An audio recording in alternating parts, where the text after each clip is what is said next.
আপনারা টাইটানিক জাহাজের নাম শুনেছেন? টাইটানিকেরও 8 গুণ 10 গুণ বড়। সুবহানাল্লাহ কইবেন না? টাইটানিক জাহাজের 8 গুণ 10 গুণ বড় একটা জাহাজ আছে, আইকন অফ দ্য সি, আমি দেখে এসেছি। রয়্যাল ক্যারিবিয়ান দেখে এসেছি। সাগরের সামনে জেটিতে যখন দাঁড়ালাম, জাহাজটা যখন যায়, আমার মনে হচ্ছে একটা শহর, গোটা শহর, the entire city is floating on the water. পুরো একটা শহর মনে হয় পানির উপর দিয়ে ভেসে যাচ্ছে। পড়েন সুবহানাল্লাহ। এই যে আইকন অফ দ্য সি, এই ক্রুজ, এই জাহাজটা, এটার ভেতরে স্টেডিয়াম আছে। কিসের ভিতরে স্টেডিয়াম? কথা বুঝে নাই বোধহয়।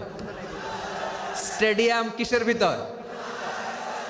সুইমিং পুল আছে, শপিং মল আছে, রেস্টুরেন্ট আছে, ক্লাব আছে, 3000 4000 রুম বিশিষ্ট, কক্ষ বিশিষ্ট হোটেল আছে। এই সবগুলোর নিয়ে এগুলো চলে সাগরের এই দোলার মধ্যে, জলোচ্ছ্বাসের মধ্যে। এই সাগরের ভেতরে এই জাহাজগুলোর ভাষায় রাখছে কে?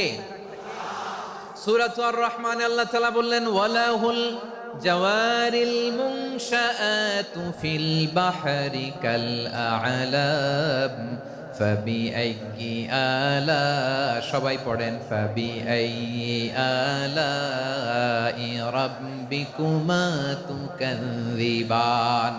পাহাড় সম বড় বড় জাহাজগুলো মাল বোঝাই করে সাগরের মধ্যে ভেসে বেড়ায়। এগুলো দিয়ে মালামাল বহন করা যায়, মানুষরা এক দেশ থেকে আরেক দেশে যায়। এই জাহাজগুলোরে সাগরের ভেতরে ভাসায় রাখলো কে?